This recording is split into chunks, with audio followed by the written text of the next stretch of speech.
음바페와 레알 마드리드가 계속 연결되고 있다. 스페인 매체 스포르트는 13일 이하 한국 시간 레알이 음바페를 영입하기 위해 2억 파운드, 약 3,300여 원의 자금을 확보했다. 레알은 내년 1월 사전 계약을 추진 중이다 라고 보도했다. 음바페의 이적설은 끝날 기미가 보이지 않는다. 이번 여름 파리 생제르맹, PSG는 음바페와 거취 문제를 두고 대립했다. PSG는 음바페와 동행을 원했다. 하지만 음바페가 계약 연장 옵션을 발동하지 않겠다고 선언하면서 갈등은 시작됐다. 음바페는 계약 기간을 다 채우고 내년 여름 팀을 떠날 생각이었다. PSG는 내년 여름 자유계약, FA로 음바페를 보낼 수 없었다. 음바페는 리오넬 메시, 크리스티아누 호날두를 이어 다음 세대를 책임질 슈퍼스타다. 24세인 음바페는 월드컵 우승을 차지했고 2022 카타르 월드컵에선 득점왕을 차지하며 프랑스 대표팀을 결승으로 이끌었다. 음바페가 FA가 되면 이적료 없이 보내줘야 한다. PSG는 이를 막기 위해 음바페와 지속적으로 재계약을 추진했다. 음바페가 단호하게 재계약을 거절하자 PSG는 음바페를 매각하기로 결정했다. 유럽 이적시장 전문가 파브리시오 로마노는 자신의 SNS를 통해 음바페는 2025년까지의 연장 계약 옵션을 하지 않을 것이라고 PSG에 전달했다. PSG는 이에 분노했으며 음바페를 이번 여름 이적시장에 매각할 계획을 갖고 있다고 전했다. 음바페의 이적설이 계속해서 나오는 와중에 음바페가 프리시즌 훈련에 합류했다. 하지만 음바페는 PSG의 아시아 투어에 함께하지 않았다.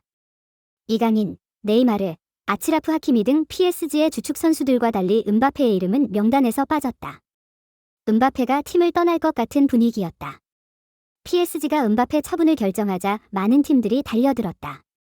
레알 마드리드, 사우디아라비아, 첼시 등이 거론됐고 사우디아라비아의 알 힐랄이 적극적이었다. 알 힐랄은 음바페를 품기 위해 말도 안 되는 제안을 건넸다. 알 힐랄은 이적료 3억 유로, 약 4,265억 원, 연봉은 7억 유로, 약 9,950억 원을 제안했고 1년 뒤 레알 이적도 허락했다.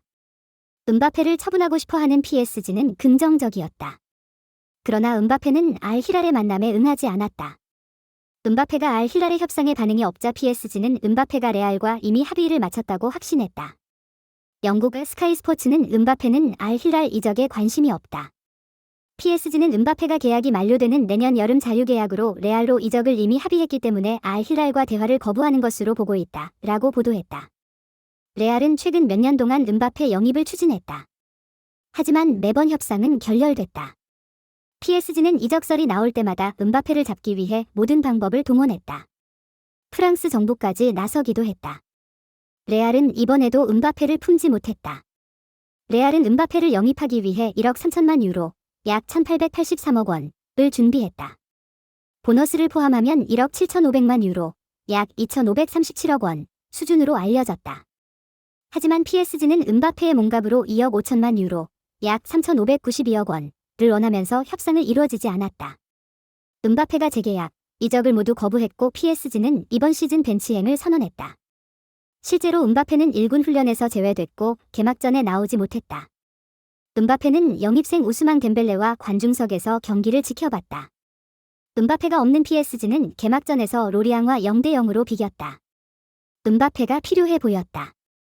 이후 PSG와 음바페가 화해했다는 이야기가 나왔다. PSG는 구단 홈페이지를 통해 음바페와 매우 건설적이고 긍정적인 대화를 나눴다. 음바페가 1군 훈련에 복귀했다 라며 음바페의 훈련 합류 소식을 전했다. 음바페는 복귀하자마자 자신이 왜 월드클래스인지 증명했다. 3경기 연속골에 성공했고 5골로 득점 선두를 달렸다. 음바페의 활약으로 PSG는 2위까지 올라섰다.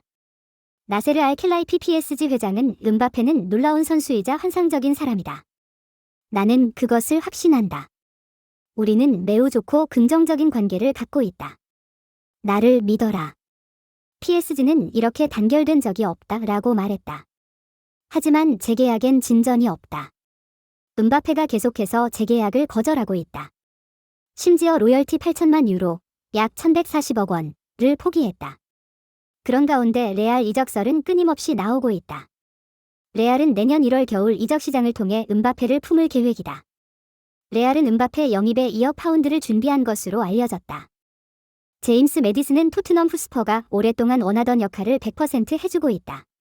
축구 통계 매체 스코카는 14일 한국 시간 유럽 7대 리그에서 상대 페널티 박스 안으로 가장 많은 패스를 넣어준 선수를 조명했다. 조슈아 키미히, 바이에른 뮌헨, 41회, 브루노 페르난데스, 맨체스터 유나이티드. 46회, 엔조 페르난데스, 첼시, 47회, 조나단 클라우스, 마르세유, 50회 등 기회 창출 능력이 뛰어난 선수들 위에 메디슨이 있었다. 메디슨은 53회로 해당 부문 1위였다. 메디슨은 이적료 4,630만 유로, 약 660억 원에 올여름 토트넘에 합류했다. 레스터시티가 강등이 됐다는 걸 고려해도 메디슨이 그동안 보여준 활약을 생각하면 이적료는 굉장히 저렴했다. 최근 프리미어리그, PL, 이적 시장이 엄청나게 과열돼 몸과 평균선이 올랐고 메디슨은 잉글랜드 선수여서 잉글랜드 프리미엄이 붙었는데 비교적 이적료가 적었다. 토트넘 구단 역사상 이적료 4위이긴 했다. 탕기 은돔벨레, 6,200만 유로, 히샬리송, 5,800만 유로, 크리스티안 로메로, 5천만 유로의 4위였다. 메디슨은 레스터가 최악의 부진을 보일 때도 잉글랜드 국가대표 자리를 지킬 정도로 활약이 좋았다. 메디슨이 본격적으로 주목을 받은 시기는 노리치 시티에서 뛸 때다. 2017에서 18 시즌 노리치가 잉글랜드 챔피언십, 2부 리그에 있을 때 메디슨은 리그 44경기에 나와 14골 8도움을 기록하며 찬사를 받았다. 레스터로 이적하면서 PL에서도 통한다는 걸 보여줬다. 주 포지션이 공격형 미드필더인 메디슨은 중원에서 뛸 때도 있었지만 측면에 나서 레스터 공격 전개에 힘을 실었다. 매 시즌 EPL 30경기 이상을 소화했고 공격 포인트도 꾸준히 기록했다. 2021에서 22 시즌 리그 35경기에 출전해 12골 8도움을 기록하면서 커리어 하이를 찍었다. 레스터가 강등이 당한 지난 시즌에도 리그 30경기에 나와 10골 9도움을 올렸다. 레스터에서만 공식전 203경기에 나선 메디슨은 55골 41도움을 기록했다. 잉글랜드 대표팀에서 입지를 넓힌 메디슨은 레스터가 강등이 된 후 이적을 추진했고 토트넘에 합류했다. 토트넘은 공격 창의성이 실종된 상황이라 메디슨 같은 선수가 꼭 필요했다. 메디슨은 프리시즌 동안 여러 위치를 오가며 활약을 했고 다가오는 시즌 활약을 기대하게 했다. 메디슨은 기대보다 더 잘하고 있다. 토트넘이 그토록 원했던 창의성을 보유한 미드필더에 딱 맞는 메디슨은 공격을 확실하게 풀어주고 있다. 메디슨이 있어 그동안 공격 전개를 맡아주던 해리 케인 빈자리가 느껴지지 않는다. 손흥민, 데얀 쿨루셉스키 등 공격수들 파괴력도 더 살아났고 다른 미드필더들이 지원, 수비 역할만 하면 돼 공격 전개 부담이 줄어들었다. 풀백들 공격성도 살아나 전술적으로도 중요한 역할을 맡고 있다. 엔제 포스테코글루 감독은 메디슨이 신입생인데 부주장으로 임명했을 정도로 신뢰도가 높다. 포스테코글루 감독은 최근 영국 토크스포츠와의 인터뷰에서 메디슨에 대한 질문에 메디슨을 영입하기 위해 여러 팀들이 경쟁을 했다. 난 일찍이 메디슨을 점 찍었다.